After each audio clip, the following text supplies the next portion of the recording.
নমস্কার, টেলিকম আইনক্সের তরফ থেকে আমি সঞ্জয় শর্মা এবং আমার সাথে রয়েছে সৌরভ ব্যানার্জি। তো আজকে আপনারা টেবিলটা দেখে বুঝতেই পারছেন যে আমি কি দেখাতে চলেছি। তো আজকে আমরা দেখাবো নিজের পিসি নিজে তৈরি করুন, মানে নিজের কম্পিউটারকে আমরা কিভাবে নিজেরাই বানাতে তৈরি করতে পারি। কারণ অনেকেই ভয় পায় যে নতুন সফটওয়্যার ফিল্ডে আসতে চাইছে, কিন্তু তাদের কাছে কম্পিউটার নেই বা কম্পিউটার কোথা থেকে তারা কিনবে। সেই কম্পিউটার যদি তারা নিজেরাই অ্যাসেম্বল করে বানিয়ে ফেলতে পারে তাহলে অনেকটাই ভালো হয়। তো আমাদের স্টুডেন্টদেরও রিকোয়েস্ট ছিল যে একটা তার নতুন পিসি কীভাবে বিল্ড করা হয় সেটা যদি একবার দেখানো যায়। তো আজকে আমি চেষ্টা করবো সেটাই দেখানোর। তো একটা নতুন পিসি বিল্ড করার জন্য আমাদের যা যা প্রয়োজন সেগুলো একটু দেখে নিই, আমাদের টেবিলের উপরে রয়েছে। তো সৌরভ একটু কাছে চলে আসলে আমি দেখাতে সুবিধা হবে। তো এটা হচ্ছে প্রসেসর। তো এখানে আমাদের যেই প্রসেসরটা ইউজ করছি সেটা হচ্ছে i3 10th জেনারেশনের প্রসেসর। তো এটা এখানে আমি পাশে রাখছি। মাদারবোর্ডটা আমি সবগুলো খুলে খুলে দেখিয়ে দেবো এবং তারপরে চলে আসবো হচ্ছে কম্পিউটারে কীভাবে আমাদের বানাবো। তো ফার্স্ট হচ্ছে এটা মাদারবোর্ড আছে গিগাবাইটের, এটা হচ্ছে মডেল নাম্বার গিগাবাইটের H40M S2V3। এটা হচ্ছে LG 1200 সকেটের মাদারবোর্ড। তো মাদারবোর্ডের ভেতরে কি কি আছে যদি আমরা দেখি, এখানে খুললেই প্রথমে দেখতে পাচ্ছি একটা এখানে একটা না দুটো আছে, দুটো SATA কেবিল আছে এবং রয়েছে হচ্ছে আমাদের এখানে পিসি মানে আমাদের সিপিউর পেছনে এটা ফিট হবে, যেখানে আমাদের সমস্ত কিছু কানেকশানগুলো থাকবে। আর যেটা মেন হচ্ছে আমাদের মাদারবোর্ড। আমি এখানে সবগুলো ওপেন করেই রেখেছি। এই হচ্ছে আমাদের মাদারবোর্ড। এটার প্রচুর ভালো ফিচার আছে, যেমন এখানে আমরা SSD কার্ড লাগাতে পারবো। এখন যেটা নতুন বেরিয়েছে SSD, এখানে SSD কার্ড ফিটিং করতে পারবো। এখানে গ্রাফিক্স কার্ড, এখানে র্যাম, মোটামুটি এগুলো বোঝাই যাচ্ছে। আর এখানে আমাদের যেটা রয়েছে 4টে USB 2.0 আছে, আর দুটো আমরা এখানে ব্লু কালারে দেখতে পাচ্ছি, এটা 3.2 USB। তো এখানে খুব ফাস্ট কাজ করবে আমাদের ডাটা ট্রান্সফার। আর এখানে আছে VGA কর্ড। তো এই হচ্ছে মাদারবোর্ডের মধ্যে রয়েছে আমাদের সমস্ত ইয়েগুলো। তো এবার চলে আসছি আমরা প্রসেসরটাও একবার দেখে নিই প্রসেসরের ভেতরে কী কী থাকে।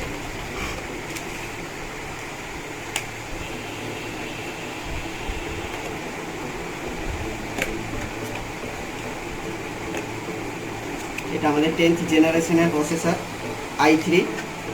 তো i3 10th জেনারেশনের কিন্তু অনেক রকমের প্রসেসর আছে। আমাদের এই যেটা প্রসেসর এটা হচ্ছে 10th জেনারেশনের, এটা একটু দেখে নিতে হবে নাম্বারটা, ঠিক আছে, i3-10105। তো এটার স্পেশালিটি হচ্ছে এটার জন্য মানে আলাদা কোনো গ্রাফিক্স কার্ড লাগাতে হবে না। কেননা i3 10th জেনারেশনের ম্যাক্সিমাম মাদারবোর্ডে কিন্তু আমাদের গ্রাফিক্স কার্ড ছাড়া চালানোই যাবে না, কেননা ওটা লেখাই থাকে এবং ওগুলোর দামও কম হয়, মানে ওই প্রসেসরগুলোর দামও কম থাকে এবং লেখাও থাকে।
আমাদের প্রয়োজন পড়বে।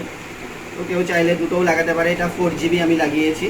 কেউ চাইলে 2GB করে দুটো স্টিকে 2GB করেও লাগাতে পারে, বা 4GB করেও দুটো লাগাতে পারে, কারণ এতে র্যাম আমাদের মোটামুটি সফটওয়্যারের কাজের জন্য মিনিমাম 4GB আমাদের রিকোয়ার্ড। তো কেউ চাইলে 8GBও লাগাতে পারে, 16GBও লাগাতে পারে, মানে মিনিমাম 4GB হলেই আমাদের কাজ কিন্তু চলে যাবে।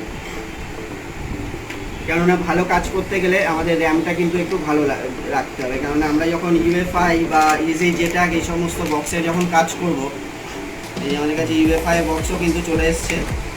অনেকেই জিজ্ঞাসা করছিল যে স্যার কবে আমাদের eMMC কাজ শুরু হবে। আমাদের কিন্তু eMMCর কাজও শুরু হয়ে গেছে অলরেডি।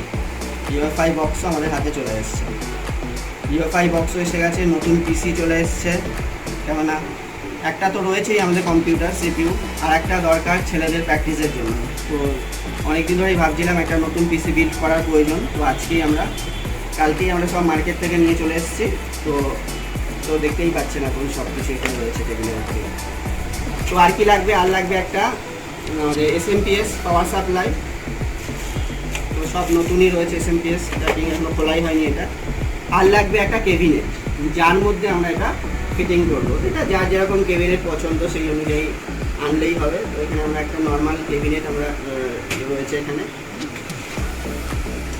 তো এটা আমি জাস্ট খুলে দেখিয়ে দিচ্ছি। নতুন একদম ক্যাবিনেট, বক্সিং কোম্পানির।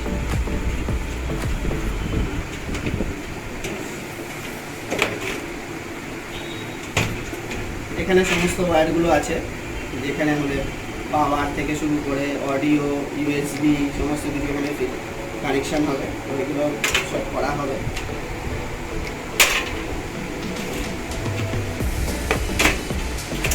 আর মোবাইলের সফটওয়্যারের জন্য অত হাইফাই আমাদের মেশিনের প্রয়োজন নেই, প্রচুর হাইফাইয়ের ব্যাপার নেই। তো নর্মালি আমাদের এই যে 10 জেনারেশন i3 প্রসেসর দিয়েও কিন্তু আমাদের খুব ভালো একটা পিসি আমরা তৈরি করতে পারবো। তো এই ভিডিওটাতে আমরা পার্ট 1 হিসাবে করছি, কারণ এই পার্ট 1-এ আমাদের পিসি একটা বিল্ড করার জন্য যা যা প্রয়োজন সেটা আমি দেখালাম। তো এর পরেরটাই দেখাবো হচ্ছে এর ভেতরে ফিটিং করে, যে পরপর কীভাবে আমরা এটাকে ফিটিংস করবো, তারপরে আমরা কীভাবে এটাকে চালু করব, সেটা আমরা পরবর্তী পার্ট 2-তে নিয়ে আসবো।